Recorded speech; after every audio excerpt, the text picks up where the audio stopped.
Good afternoon and welcome to today's event, and thank you all for joining us.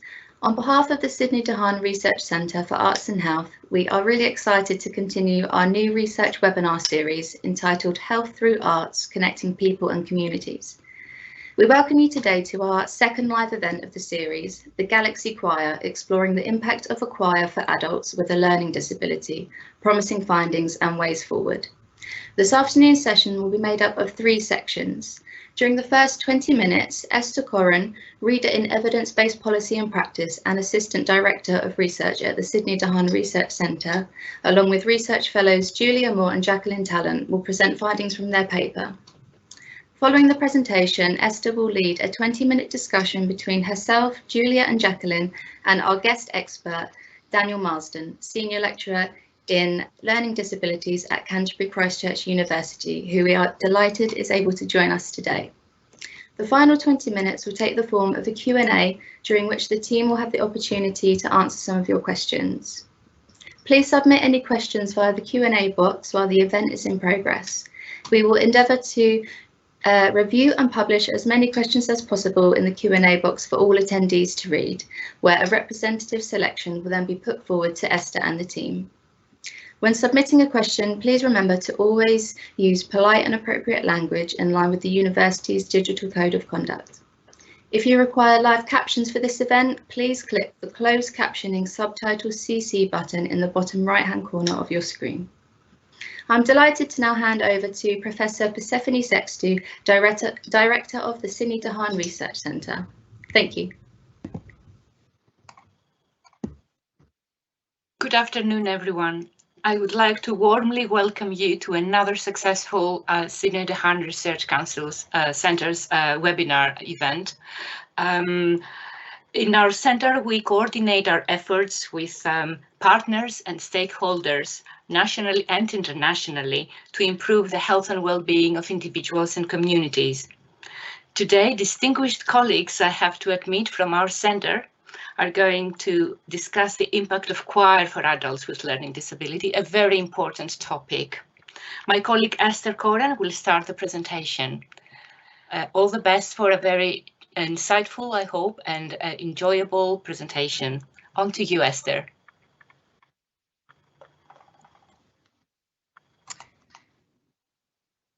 Thank you, Persephone.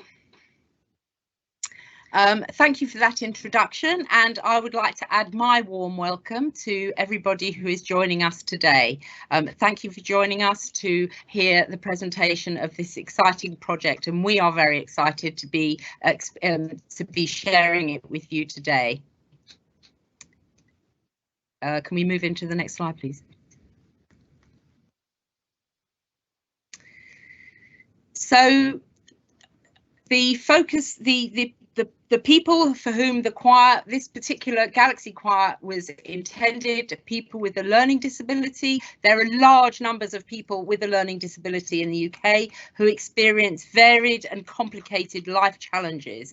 Not only discrimination, which may be overt or covert or implicit, but also exclusion from mainstream social activities, and also inequalities in access to health and to health-related quality of life, as well as exclusion, inequalities in general health and social related well-being, which is a far more complex topic than health itself.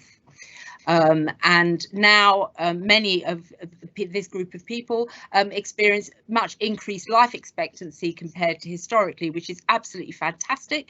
It also means that there's even greater need for fulfilling multidimensional life experiences across the lifespan. Next slide, please.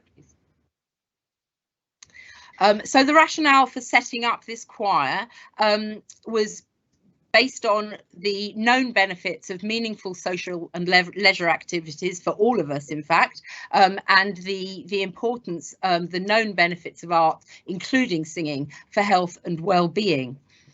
Importantly, for people who experience social isolation, are experiences of belonging, connectivity and well-being that arise from that social connectedness. Next slide, please. The actual background to the project arose quite happenstancically in, I think, 2017. Our dear colleague and friend of the Sidney de Haan Research Centre, a singing teacher from Surrey, Alison Wrigley, approached us in relation to her work in choirs for adults with a learning disability.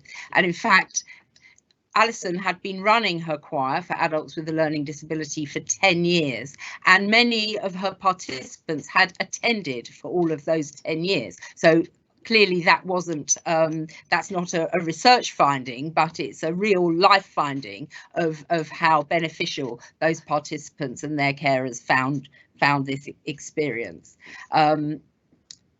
So we had many discussions with Alison, and one thing led to another, and due to a number of circumstances, there was a connection made with East Kent MENCAP locally here in East Kent, and subsequent discussions led to the formation of the Galaxy Choir. To go into further the processes that then ensued to set this all up, I'll hand over to my colleague Jacqueline Tallent.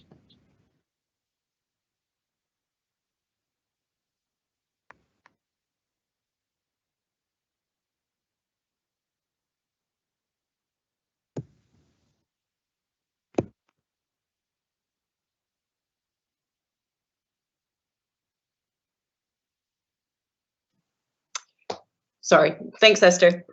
As mentioned, my role within the project was to create the protocol for the study, apply for ethics, and set up the training for the choir facilitators and the support. Before we were able to begin the study, we needed to apply for research ethics through the Health Research Association's Social Care and Research Committee. This committee was a specialist panel who reviewed the ethical procedures in the research study with people with a learning disability. And once this had been approved, our university ethics were also happy to approve the project.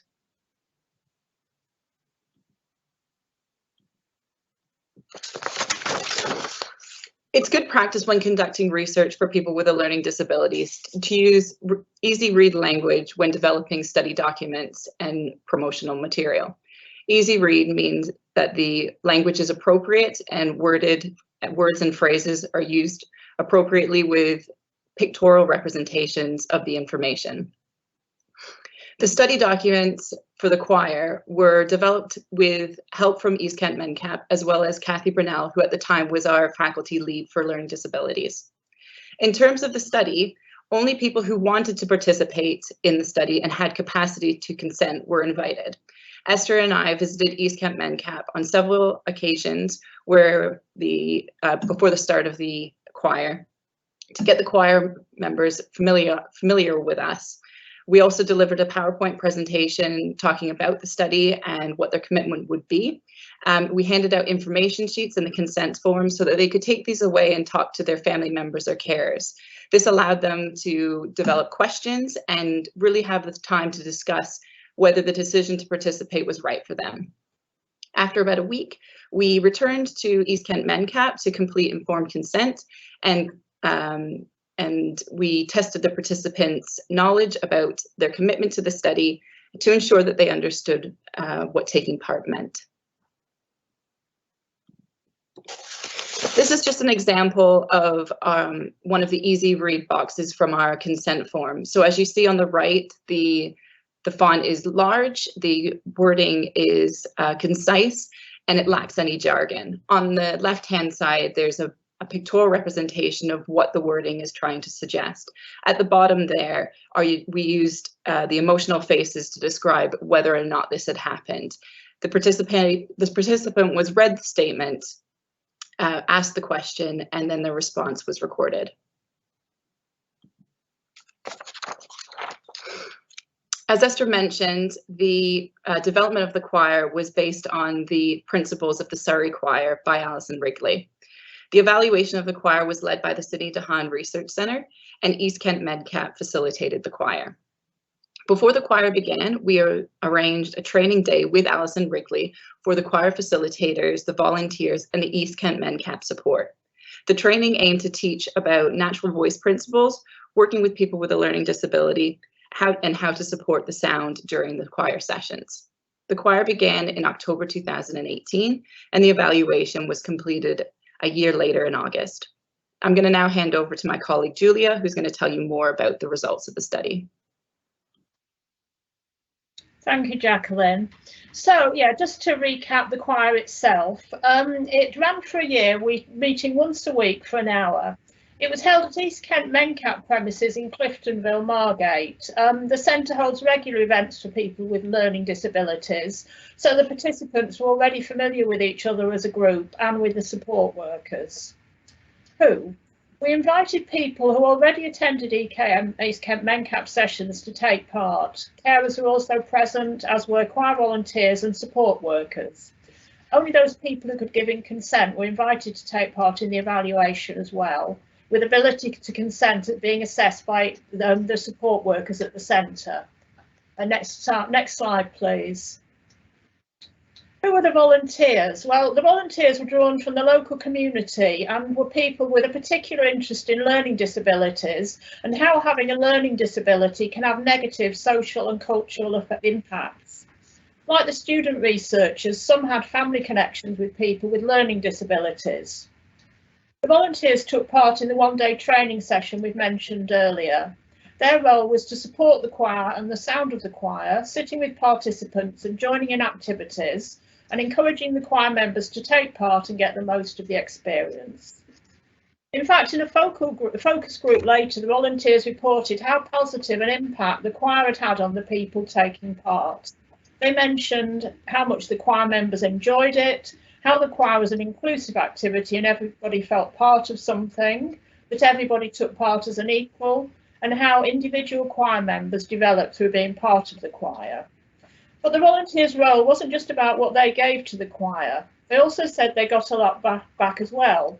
As one said, so for me personally, it's been a really good experience to be part of something that isn't about being perfect, but it is about everybody getting the most out of it in whatever way is meaningful to them.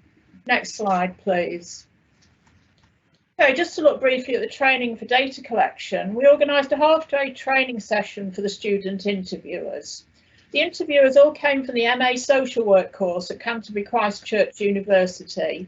This gave students an opportunity to touch and feel research. That is, not just learn about it theoretically, but to experience it for themselves. As we've mentioned, some have been drawn to the opportunity because, for example, they had family with learning disabilities. The sessions combined an induction to research with people with learning disabilities and also included a presentation by Cathy Bernal, who is a Canterbury Christ Church University academic with particular interest in learning disabilities and equality. So, so this was actually the first training session of this sort that we developed, and in some ways is a work in progress. The things that we've learned through doing the training and from feedback from participants we'll draw upon to develop future training. If we can move on to the next slide, please. Okay, so the qualitative data, the participants themselves, their carers, support workers, their families and the project volunteers all talked about the positive impacts of the choir on different aspects of their lives. And perhaps the best illustration is some of the quotes themselves. You can see some illustrated on screen. Singing makes me happy. I want to stay with my close friends. I'm happy to sing my heart out. Makes me feel more confident. They also mentioned that the choir helped with depression as well as making them happy. Others mentioned friends and the social aspects. It's good, like being part of a group. I like that everybody smiles.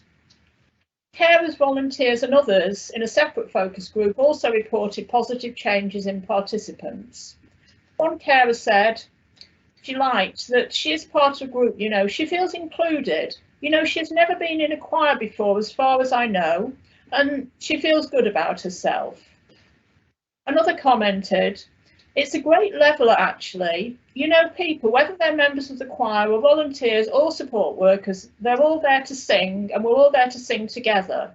And everybody contributes, sometimes in very different ways, but it doesn't really matter, you know. Anything about the rest of your life doesn't matter because we were all there with a common purpose, and that's a great leveller and a great unifier.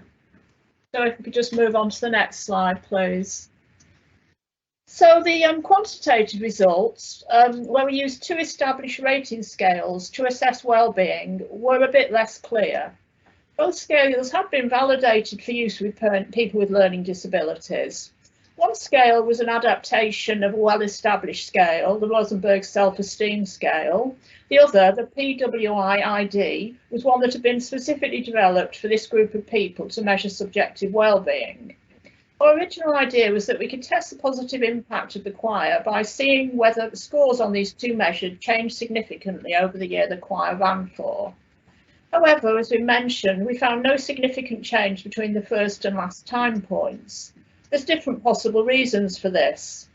The initial mean scores were high, suggesting little scope for positive change.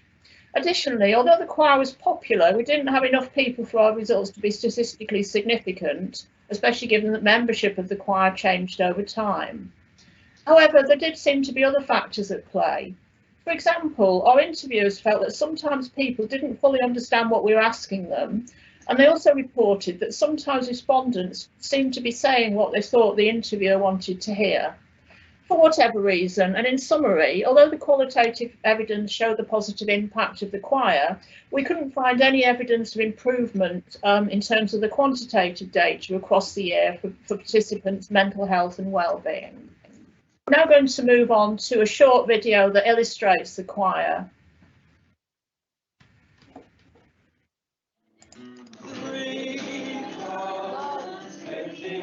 My name's Graham Sykes and I facilitate the choir at MenCap here in Margate.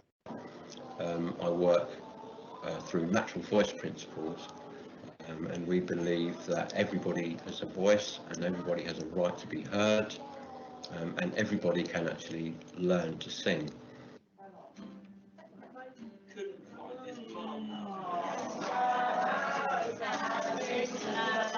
Such a great choir. Singing just makes everybody happy and relaxes people. And if you don't want to join in, you don't have to. But there's all this music going on. I mean, you'll find some of them will just stand and just enjoy and move to it, and others will really throw themselves into it. But we're all together just enjoying the same thing. So I think singing is one of the best things ever.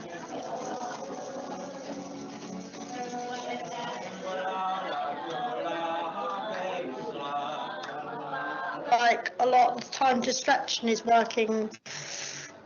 I do things to take my mind off my pain a lot of the time. Sometimes my pain can be constant, sometimes it can be, you know, not all the time. But if I have something I have to do,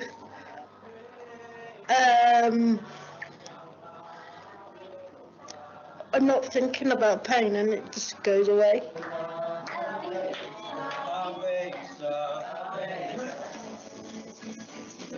This is definitely a joint thing, and I think that is what's so important about the choir, is that we all love it, we all enjoy it. As you can see from their faces, they have a brilliant time, but as you can see from our faces, we have a brilliant time. And at the end of the day, not only are we sharing that, but we're also having fun. We're forgetting about all our worries, and that covers all of us. So I think that's why the choir is really important. And the members get out of choir, just look at them, they're having a good time, and they're forgetting about pain, they're forgetting about that they can't go out and do maybe the things that they want to do every day, because when we're here, we're all working together and we're just having fun, we're having a good time. So for me, and I think for the choir members, this is what it's all about.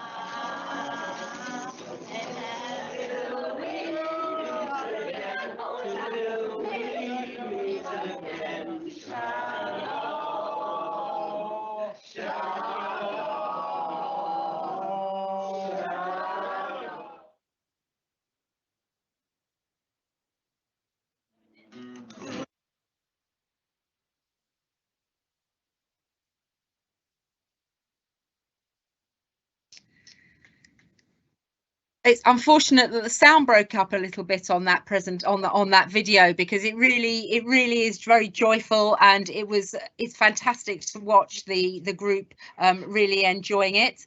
And to add to the voice of the volunteers speaking then, the experience of the choir and of working with that group for us as researchers, as well as the participants and volunteers, was extremely positive.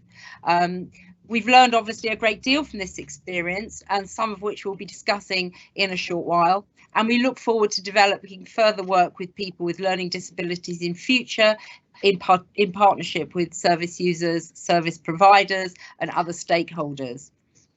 As we've heard from Julia, our experience highlighted some difficulties in the collection of data, and we're very keen to develop the tools and processes that might be fit for purpose with this group in partnership with others. And we would absolutely love to hear from anyone, whether individuals or organisations, who'd be interested in joining us as partners in future work.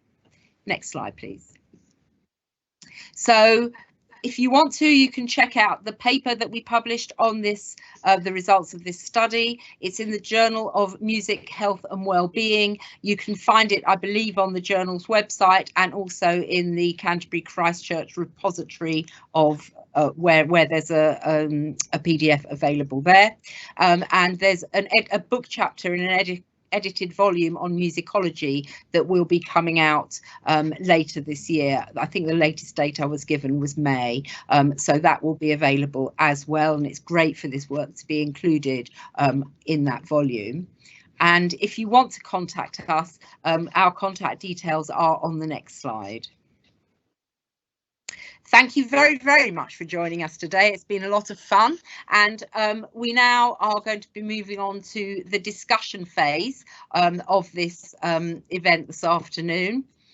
It gives me huge pleasure to welcome Daniel Marsden, who is a senior lecturer in learning disability. He's taken over from Kathy Bernal, who was mentioned so many times, and we are very excited to be working with you today, Daniel, and obviously looking forward to all the future synergies. Thank you very much for joining us, and may I invite you to give us some of your comment on the presentation this afternoon. Well, thank you ever so much, Esther, for the invite to come and provide some sort of commentary on the piece of work that you've attended to and presented so well today as well. I ought to say, projects like this are so valuable for a number of reasons. Firstly, they're embedded in practice, making tangible differences to people's lives. Secondly, it enables us all to reflect on health and what health means for us. In a previous role, I ran some inclusive education events with people with learning disabilities, family carers and care workers. We'd ask participants to draw what health meant to them, an artistic link again. More often than not, carers would draw health professionals and hospitals. Whereas on one occasion, one person with learning disabilities drew a football. What that football represented for him was something that he enjoyed. It represented a set of friends with whom he chatted and talked about the matches and other things besides. It's something that gave his life meaning and that ultimately gave him motivation to remain healthy. To this end, projects like this enable us to explore the activities that we undertake and the meaning that we attach to them, and the reasons why we are motivated to stay healthy. Jacqueline, do you have anything to add to that? Yeah, thanks, Daniel. I really love that point about the football. I think it so beautifully highlights the importance of arts and its availability and accessibility to everyone. Within my work within prisons and our interventions, I've seen how the arts can allow individuals to find their voice and to make meaningful changes within their life. There's something so innately special about the arts that gives therapeutic value. It improves the emotional and mental health, self-awareness, social skills and communication. Specifically for the Galaxy Choir members, it was evident in anecdotal stories that we heard from the support workers and their carers. We heard that we heard lots of stories about the project and how it was affecting the choir members, both their well-being and their self-esteem.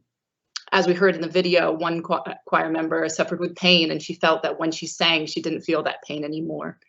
Another support worker talked about how clients who normally were in the background of the choir were stepping forward and taking leadership roles within the choir and within the centre. The arts seems to have a place for socially excluded groups, and it gives them a chance to shine bright, really.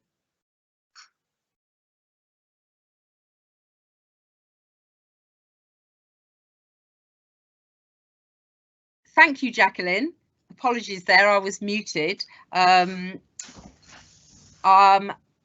think that's a really interesting synergy between different aspects of work that we've experienced with socially excluded groups and the value that the arts has played and can play there. It also makes me think a little bit about debates around the social model versus the medical model perspectives on disability. So often there's a kind of medical approach with a kind of label of cerebral palsy or Down syndrome that's given to people with a learning disability. Whereas the social space that they would like to occupy, is actually the most meaningful element for them, and it's how we maximise their social experience is actually at least as important as the way we treat any medical concerns. And it brings us back to the football, really, in the sense that it's the meaning for the participant that can be experienced through this type of activity.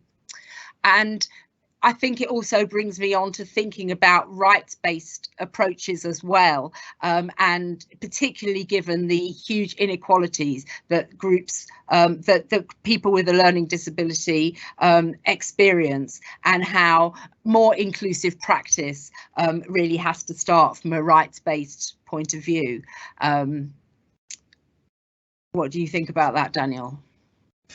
So what resonates for me here is relates to going back to the evidence base, really. You know, pre-pandemic evidence from Sir Michael Marmot outlined the social exclusion that people with learning disability experience on a day-to-day basis, and we know that from the University of Warwick's coronavirus study that during the pandemic that has only been exacerbated, and you know, most recently they were talking about the fact that the greater the learning disability, the more severe the learning disability, the greater the isolation from the group, and the longer time it's been taken to get people back into social activities. Along with this, you know, linked to this, you know, we're gathering further examples of health inequalities. The National Mortality Review continues to catalogue causes of premature deaths in people with learning disabilities, which often have preventable causes. You know, we have legal frameworks. MENCAP said, you know, 15 years ago, we have all the legal frameworks available to us. We don't need more law to resolve issues such as issues around capacity and consent, the Equality Act, the Care Act, adult safeguarding. They're all there to guide and support the care and support that is rights-based. But as we'll come on to, this is often a case that needs to be made for adjustments, which requires education and experience. The other point I'd like to make here relates to a concept voiced originally by Duncan Mitchell about registered nurses for people with learning disabilities, of which I am one.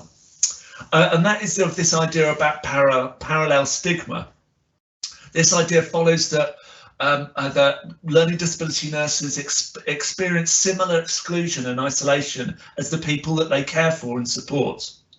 I'm mindful that this idea could be replicated across carers and supporters of people with learning disabilities across the system, and wonder whether, you know, arts-based projects such as this could provide a creative opportunity to explore some of these issues. It's interesting that you should say that, Daniel, actually, because a colleague in the Sidney de Haan Research Centre, Anne Skinley, has recently, over the last couple of years, run a project, a singing project, regular singing project with nurses in the NHS, which they all found supported their well-being with the stress and the pressures of their work. And whilst it's not exactly the same as the kind of parallel stigma you're talking about, I wonder whether perhaps this might be an area that we could discuss further as time goes on, to think about how we could possibly work with the arts and with those practitioners to support, reduce their experience of stigma. Indeed. And just bringing it back down to my kind of some of my day-to-day work, I'm having recently started at Canterbury Christ Church in this lead role for learning disabilities. I'm mindful of the responsibility for scoping the other fields of nursing, adult, child and mental health, along with our other health and care professional courses against the core competencies for learning disabilities and to some extent those for autism. One of the main elements of this will be working with experts by experience, people with learning disabilities, family carers and other allies, to bring meaning to the difficult and sometimes woolly definition of learning disabilities, that of the intellectual impairment, the social impairment that is identified in childhood and then has a lifelong impact. This is a really important foundation to understand, to understand those structural inequalities that exist as a basis for professionals' legal responsibilities to make adjustments. I'm also minded about the conversation about data collection in this client group. The project team, ought to be commended for employing this mixed methods approach. Applying rating scales, even with adaptations, can be notoriously challenging across populations that often have individualistic and sometimes idiosyncratic expressive and receptive communication and understanding. However, I note that the qualitative data collected from the short answer questions and the focus groups provided more value in the evaluation and the impact in this project. This is part of the journey that provides an opportunity for reflection as to the value of the quantitative data, the learning that might be taken from this experience, and how this could be developed in the future. Julia, do you have anything to add to that? Yeah, it's made some really interesting points, and thinking back to when the project was being planned, I think certainly we had the aim that the quantitative data would be used to help build an evidence base for supporting the kind of arts and other activities available for people with learning disabilities, and for supporting the benefit of music and choirs for these people. However, as I briefly covered in the presentation, the quantitative data was a bit underwhelming. And it was kind of a puzzle really at first, because as I said, when we went into it, we did research quite thoroughly the use of scales, and the two scales that we used, one had been designed specifically for use with people with a learning disability, and one had been adapted specifically for use. And as respected scales, they've been tested, they've been shown to be valid and reliable, but they just raised so many questions for us. I think there were some sort of positives about using them. The people that we interviewed really liked the visual scales that we used. In one case, a series of smiley faces in different colours, and in others a series, it was kind of like graph blocks, so that you pitch your response in terms of something visual. So that was interesting, but it wasn't just that the results didn't seem to show any kind of change or progression that made us slightly worried about them in use. It was more that we did include a short question at the end of the interviews for interviewers to write a little bit about what their experience of doing that interview was. And they were really interesting, because certainly I felt, because everybody in the research team interviewed as well, that there was a kind of split between what I was saying and what I understood, and what the person I was speaking to, I was thinking, is the person really understanding what the scale is? Are they really understanding what's being asked? So there was kind of a thing about, do people really understand? And it was interesting to find out it wasn't just me, that was other people on the team as well. It came up again and again in the feedback.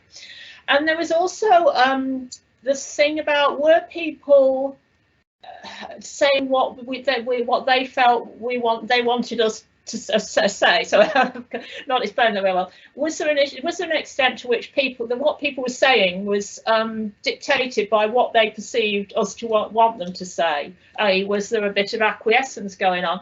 And it kind of felt like we weren't sure really. So there was these huge sets of questions about the results we were getting, and in a way it was it disappointing. It was what it was. The results didn't show change from time 1, time 2, time 0, but they raised loads of interesting questions about the best way to do research. And a couple of things that you said earlier, Daniel, you mentioned embedded in practice, and it's kind of, is there a way to make these scales like a bit more embedded in practice? I think midway through the process of gathering the data and doing the interviews, we took we were already a bit sort of concerned about whether they worked in the way they were supposed to, and we took them to the LOUD group within Canterbury Christ Church University, which is a group of people with learning disabilities who get involved in different aspects of research.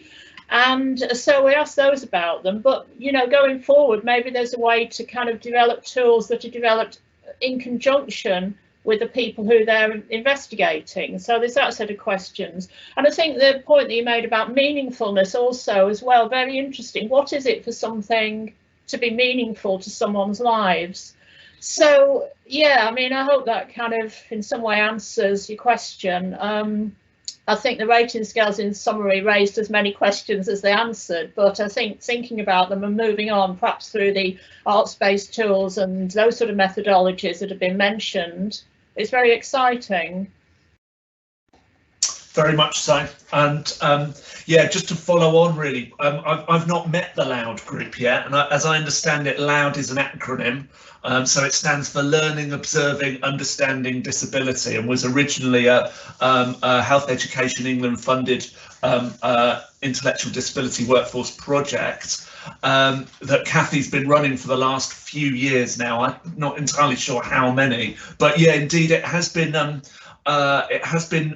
supporting and advising the learning disability education group at Canterbury Christ Church, and focusing, as I understand it, primarily on education.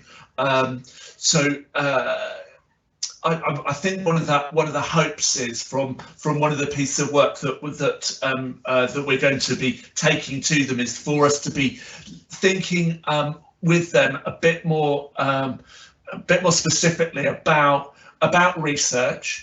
About research, perhaps research methods, but actually research topics, and starting to think about with that group as to, well, if we could identify a topic and perhaps a question, maybe we bring one of those ideas to the Sidney to Haan to think about how we might explore that in a creative way, and bringing the arts to play in being able to explore those ideas.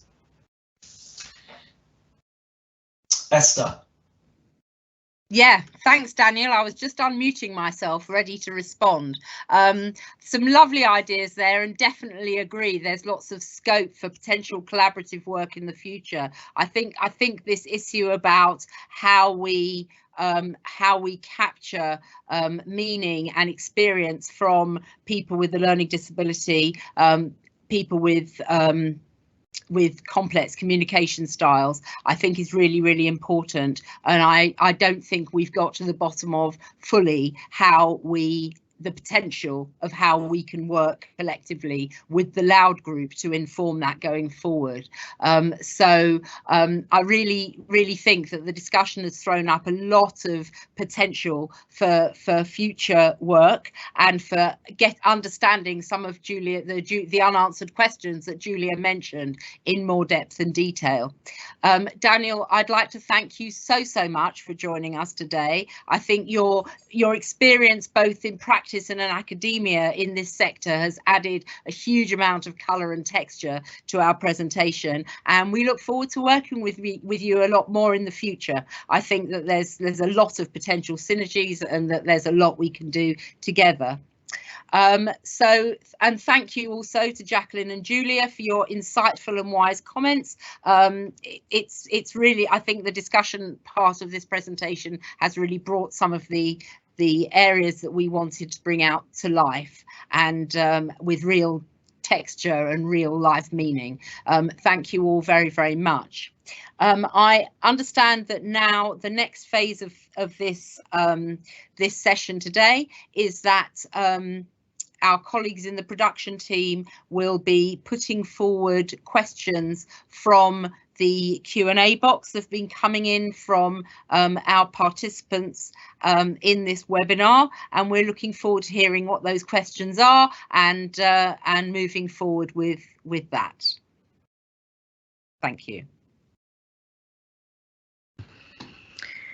Yes, so we've got a question from Greg King, the MenCap Research Officer, and I know Julia touched upon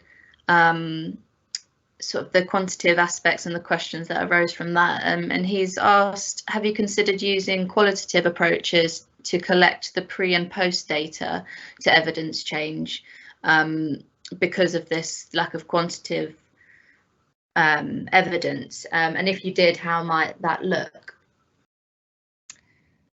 Shall I start the answer to that, and then others can come in? Are you happy with that? Thank you, Greg, for your question. And probably as you've seen the discussions here progress, that's an issue that is very much on our minds, and we certainly would be considering thinking about the pre and post questions, thinking about doing it in a qualitative or more arts-based way, and that's certainly something we'd be very happy to discuss further. I think one of the other issues, perhaps something that occurred in a discussion Daniel and I were having yesterday, is actually that some service users are more experienced with certain types of questions than others, and that we need to bear that in mind. And so explaining to people, possibly as part of the information giving session at the beginning, at the very pre-research stage of a future project, might be helping to understand that one of the things that we want to learn about is the difference in the way an experience, in this case the choir, makes people feel before and after, because it could well be a lack of understanding of that context that we take for granted, perhaps, that we may not have explained very well, but definitely more qualitative, more textured data collection to try and understand the meaning. Does anybody else want to chip in anything to that question?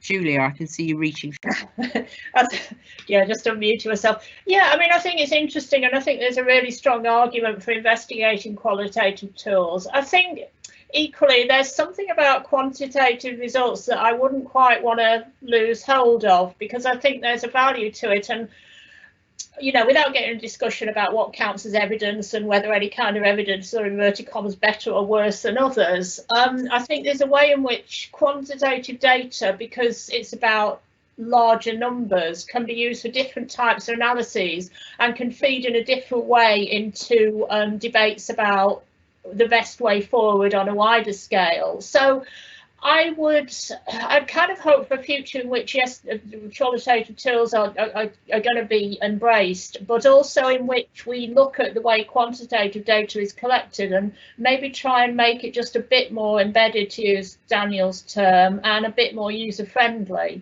So I think that's what I'd add to that, Esther. Thank you. Thanks, Julia. Daniel. The only thing that kind of comes up for me around this is a research study I did in East Kent hospitals a few years ago. We did a participatory action research project. So we had people with learning disabilities and parent carers and nurses and other hospital staff as co-researchers, and to think about how we evaluated a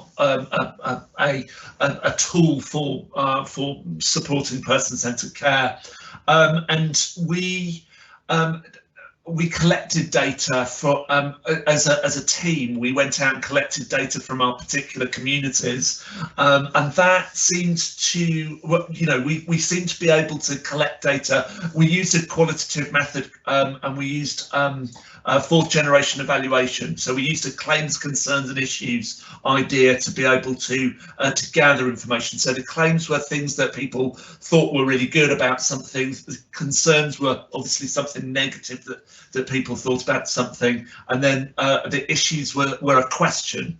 And it was a really simple framework that we felt that all of us were able to use to be able to collect that data, and it helped us to be able to harmonise that information at the end, and it enabled us to capture not only some of the themes, but also some of the more, what's the word? There's more meaty stories there, the more meaty conversation pieces. Thank you, Daniel, and thank you, Greg, for your question. I think probably we should move on to the next question in the interests of time, although I'm aware that we could probably discuss this question for the rest of the time. So I'll Di? Yes, we have a question from Anne Skingley, who was asking, were you able to run a pilot test with the QT scales before administering them? If I give an initial response and then hand to Jacqueline, maybe. We didn't run a pilot of the questions, although we did run them by the Loud group. I suspect we may not have left long enough for that discussion with the Loud group, and may not have fully understood maybe what they were trying to tell us, but again, I think more time possibly would have allowed us to do that better. But it's possibly right, Anne, that maybe what we could have done was to run a pilot with the actual participants. I would say that there were issues of timing in relation to how long it took to get the ethical approval and the date at which East Kent Mencat wanted us to start the choir as sort of working within their term structure. And so that had a knock-on consequence for the amount of preparation. Jacqueline, would you like to add anything? No, I was just going to say the same. The lab group did look at the measures that we were going to use, and I think from what I can remember that they were familiar with them and felt that they wouldn't be an issue with our participants. But as Esther has mentioned, there were time constraints, and we obviously weren't allowed to do any work with the participants prior to receiving the ethical approval, so we couldn't do a pilot before this pilot, so pilot before the pilot. But yeah, going forward, we would definitely try to do maybe with a smaller group to ensure that the understanding was as we thought they would be. Great question, though. Thanks for the question, Anne. I think we'll move on to the next question. Yes, so we've got a question from Stephen Clifton. I think it was a reference to the YouTube video with the comment on pain, and the distraction from pain is very significant. And he wondered if this point was emerged from the evaluation. Thank you, Steve. I should say that Stephen Clift, Professor Stephen Clift, is the former director of the centre, and it's lovely to have you with us, Stephen. Thank you very much. And I agree with you, it is a very interesting finding. It was one particular participant who mentioned it, and we didn't have the opportunity to explore it further. It would be interesting to explore how music maybe impacts on people's experience of pain in another project, I think, because there wasn't really the number of participants with pain who also had capacity to consent and who also were able to communicate with us that in order to explore that in this study. But I definitely agree that it's a very important finding and would be keen to look at it in more detail in another study. Does anybody else want?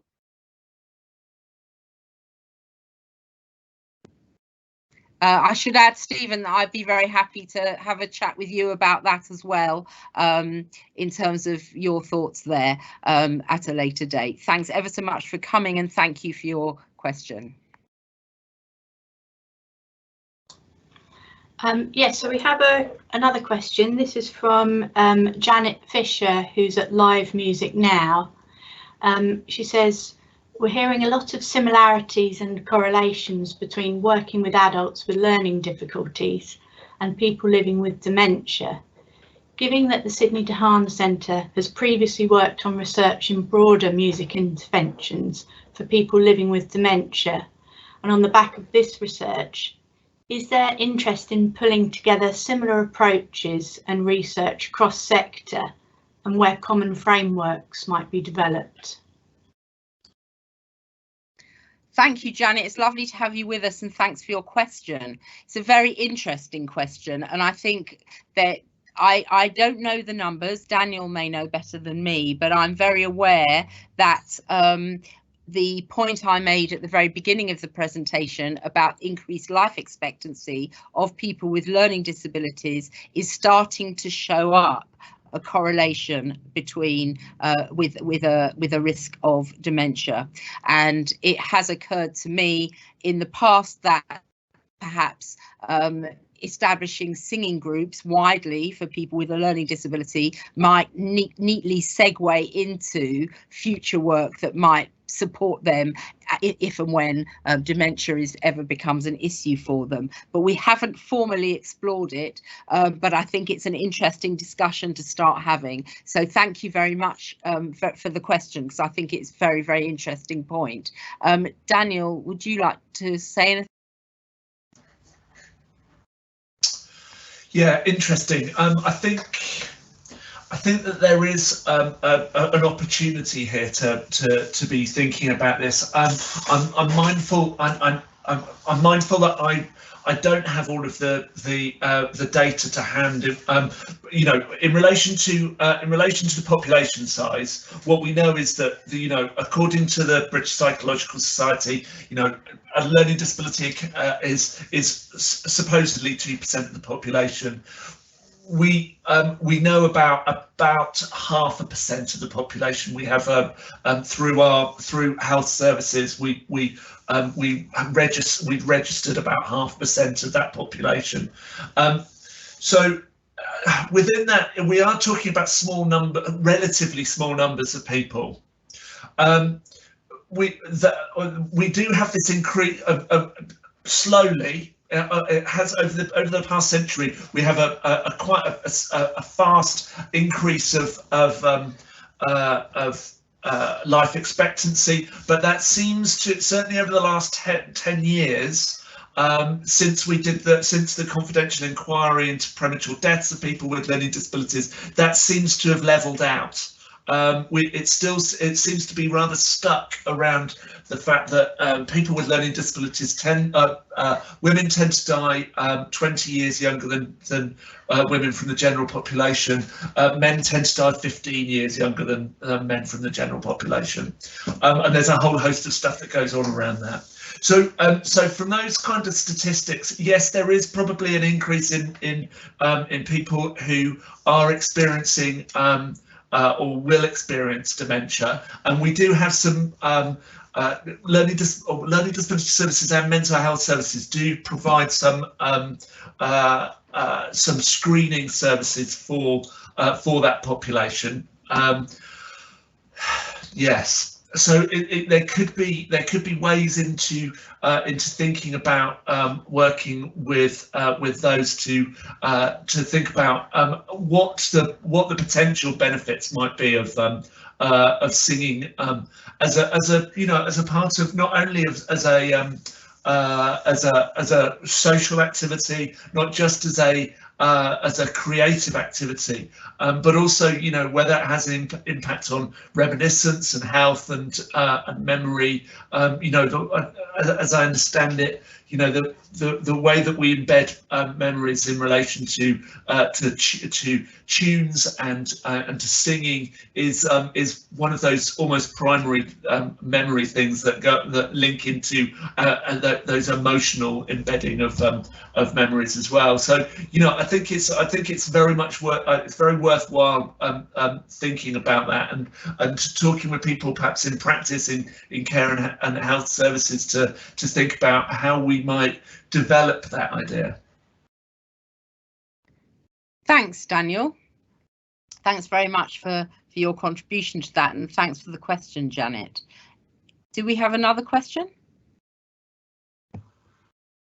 Yes, we got a question from Persephone Sextu, and she has asked, is there evidence on the impact of the COVID-19 pandemic on choirs and amateur singers and musicians in relation to isolation and mental social well-being?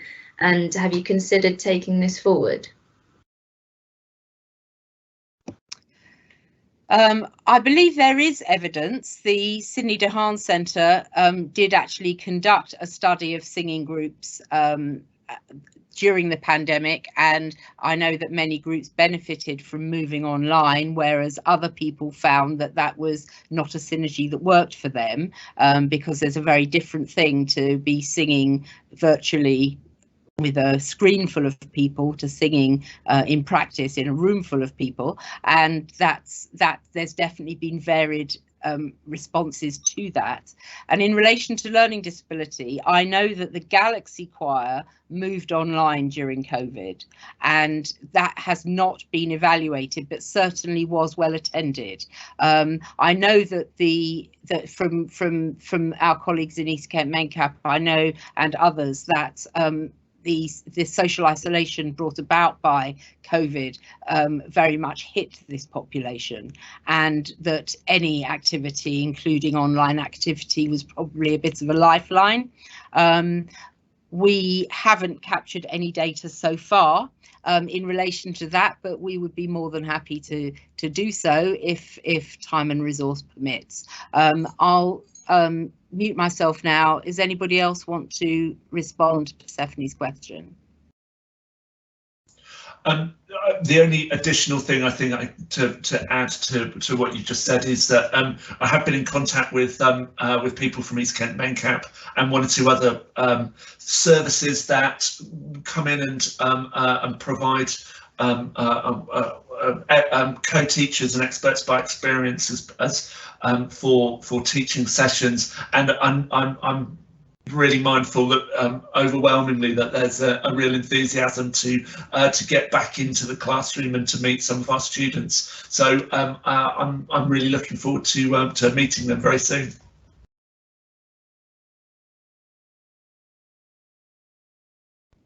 Thank you, Daniel. Is there anything further that anyone would like to add?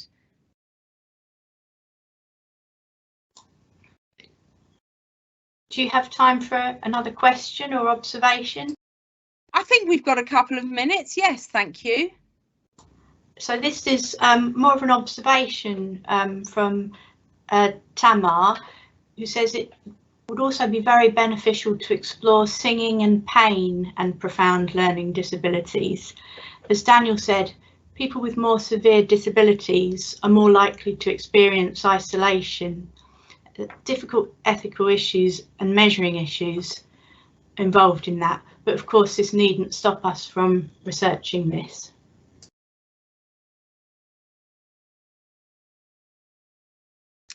Absolutely, Tamar, and it would be very interesting to have further discussions with you on that. I think the idea of music as supporting pain relief or supporting people to live with the pain situations that they're in, as Stephen mentioned, is a very interesting idea, and we'd welcome further discussions about it. I understand that there may be ethical issues about it, and it would obviously, we would have to consider those dimensions very carefully and allow time in a project to give that consideration. But that doesn't necessarily, as Tamar yourself, as you've said, that shouldn't necessarily stop us from trying. So I think thank you very much for that question, because I think it underlines another possible avenue for exploration as we go forward, and possibly chimes with some of the work certainly that Persephone does and other colleagues in the centre in relation to particularly children in hospital settings, but there may actually be dimensions of that that could be explored with adults as well. So thank you very much, Tamar, for your questions. Thank you everybody for your questions.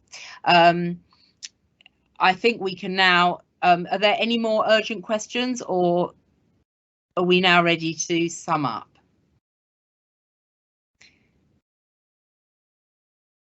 I think time is tight, so I think we'll sum up. Thank you to everybody who's participated in this. Thank you to everybody who's attended. Thanks for your questions and ideas, several of which I'm sure we'll certainly consider taking forward. Thank you very much to our discussant Daniel. I think your breadth of experience has really added texture and dimension and depth to the discussion, and I really think we all have valued it enormously. Of course, thank you to Jacqueline and to Julia, who have given such wonderful presentations as part of today. And thanks especially as well to our colleagues Charlotte, Lars and Di, who have been supporting us behind the scenes. It's very exciting to have been part of this presentation, and I look forward to further future work, maybe based on some of the ideas that we've discussed today. Many exciting things to think about and much food for thought. Thank you all very, very much.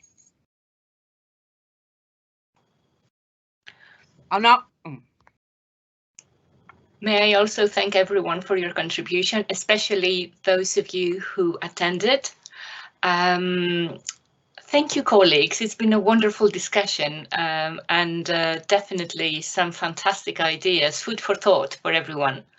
I would like now to invite everyone to our next webinar, which is taking place in March, on the 22nd of March, and exactly 1 month from today, at 1 o'clock GMT. The title is Applied Puppetry in Healthcare and Disability.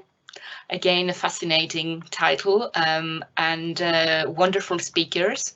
Dr. Emma Fisher-Owen, who is a researcher, puppeteer and theatre artist and educator, originally from Ireland. And she's the founder of the Broken Puppet Symbosia series that started in Cork. The next one was in Bath, and the third one was organised in Birmingham a few years ago. Her work is fascinating. Harriet Assels, lecturer in puppetry at the Royal Central School of Speech and Drama and at the University of Exeter, very experienced puppeteer with also knowledge in how to use puppetry in healthcare settings and contexts. And they have invited a designated academic, Dr. Susan Lean, a research associate at Boston Children's Hospital and lecturer on psychiatry at Harvard Medical School. As you can see, the panel will be very knowledgeable and coming from joint backgrounds in puppetry, disability, health and well-being. Another jewel in the series of Sidney de Haan Research Centre's webinars. I hope that you will all be able to make it. And until then, I believe that this event today will still be open. The Q&A will still be open for a few moments if you want to add any more questions. The recording will be available on the new research web pages of our centre, which I hope that you will be able to watch again in your leisure time, and also share it with colleagues and friends to spread the word about the importance of music, singing and choirs in the well-being of adults with learning disabilities. Thank you from me.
Just a reminder to everybody who's still with us that the Q&A box will be open for another 15 minutes so that we can answer any questions in the chat.